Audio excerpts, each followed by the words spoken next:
Hello, നല്ല നല്ല ബട്ടൂരിയും pepper ചിക്കനും ഉണ്ടാക്കി.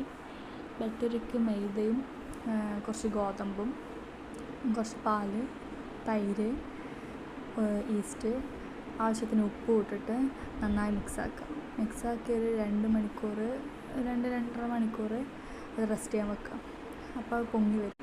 അത് റെസ്റ്റ് ചെയ്യാൻ വെച്ച ടൈമിന് പെപ്പർ ചിക്കൻ ആക്കാൻ വേണ്ടിയിട്ട് ഒരു പാൻ എടുത്ത് അതിലേക്ക് ഓയിൽ ഒഴിച്ച് സവാള, പച്ചമുളക്, ഇഞ്ചി വെളുത്തുള്ളി പേസ്റ്റ് ഇത് നന്നായി വഴറ്റി അതിലേക്ക് ആവശ്യത്തിന് ഉപ്പ് ഇട്ട് 2 സ്പൂണ് മല്ലിപ്പൊടി, 2 ടീസ്പൂണ് കുരുമുളക് പൊടി, അര ടീസ്പൂണ് മഞ്ഞൾപ്പൊടി ഇതും കൂടി ചേർത്ത് നന്നായി മിക്സാക്കുക.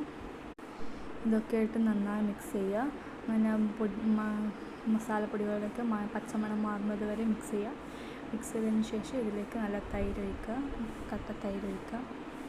തൈര് ഒഴിച്ച് നന്നായി മിക്സാക്കി എന്നിട്ട് ഇതിലേക്ക് ചിക്കനും ഇട്ട് അവിടെ അടച്ചു വെക്കുക. ചിക്കൻ വെന്ത് വരുന്നത് വരെ അടച്ചു വെക്കുക.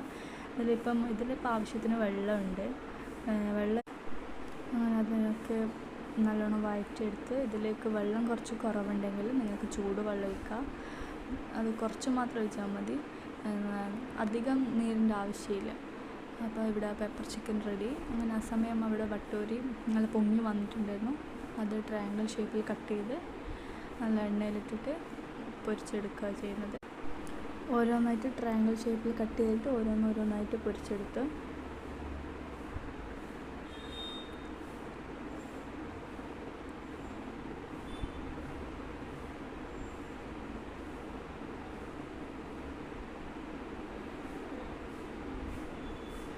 നല്ല ബട്ടൂരിയും പെപ്പർ ചിക്കനും ഇവിടെ റെഡിയായി. നല്ല ടേസ്റ്റ് ഉണ്ടായിരുന്നു. അപ്പോൾ ഓക്കെ, ബൈ.